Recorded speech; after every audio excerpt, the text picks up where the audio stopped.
Hey guys, welcome back to my channel. I'm Audrey and I'm excited to teach you about how to be a sustainable consumer. Let's go.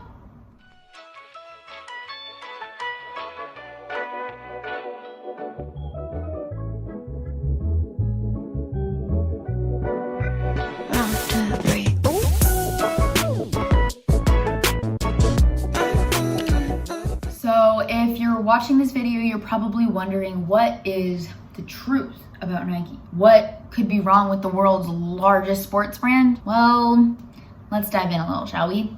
So the problem that I have with Nike is where they place their priorities, as they pay for such large sponsorships, but they disregard the lack of funding for the sweatshops they manufacture in. So firstly, the Clean Clothes campaign published an editorial piece diving into the amount that Nike spends on their sponsorships versus their supply chain. So Nike sponsors so many different athletes, from soccer stars to tennis stars. The amount that they've spent on sponsorships since 2008 has doubled.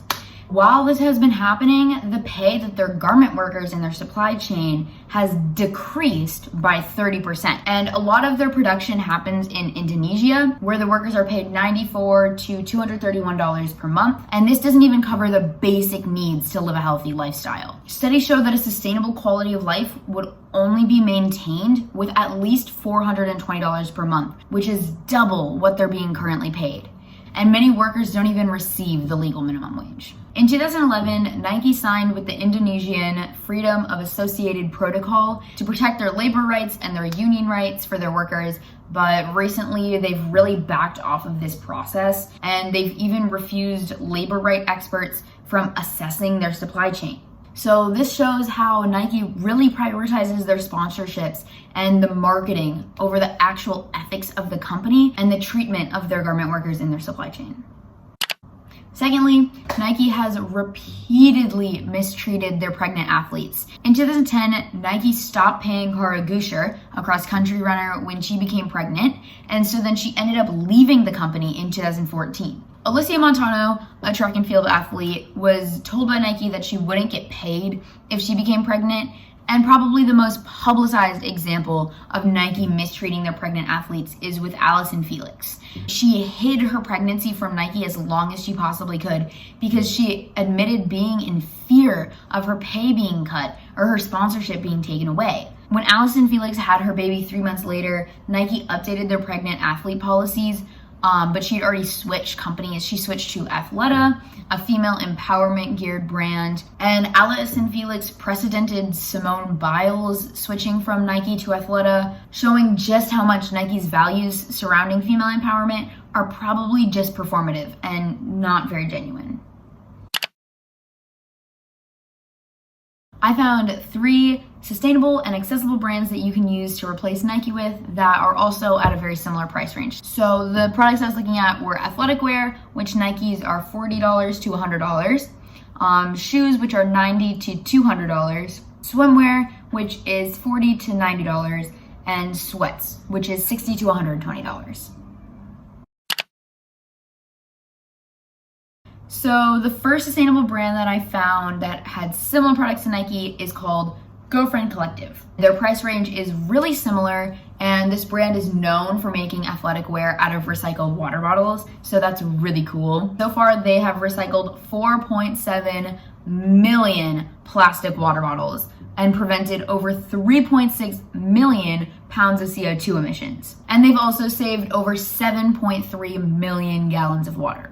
They're a really transparent company because on their website, they have a whole section dedicated to explaining the process of making fabric from plastic water bottles, where they source their plastic water bottles and how much fabric it makes, and so much more. Really go check that out. It's really quite fascinating. They also have a program called Re-Girlfriend, and so once you're done using your Girlfriend Collective product, you can ship it to them. They will recycle it, turn it into a new garment, and they'll give you a $15 discount coupon to use on your next purchase. Their pricing for athletic wear is $30 to $90. Their swimwear is $40 to $90, and their sweats are $60 to $90. So overall, the pricing is exactly the same as Nike, making it a really accessible and sustainable brand.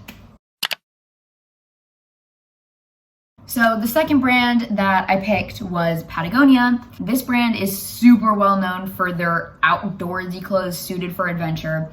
And the pricing of Patagonia is super similar to Nike, but on the more expensive end of the range. Patagonia's brand is amazing, both ethically and sustainably. Firstly, they've committed to 1% for the planet, so they donate 1% of all sales to environmental nonprofits. They use all organic cotton. They use 87% recycled fabrics across their brand. They also use solely fair trade manufacturing throughout their supply chain to ensure fair and safe working conditions for all of their garment workers. Patagonia's activewear is $30 to $100, including some really cute graphic tees that I really want to check out. Their swim stuff ranges from about $20 to $150, and their sweats range from about $60 to $160. So the large range will allow you to pick something that works for your budget and your wallet, and you can also look out for sales if you want to get the more expensive stuff, or replace 2 things from Nike with 1 thing from Patagonia.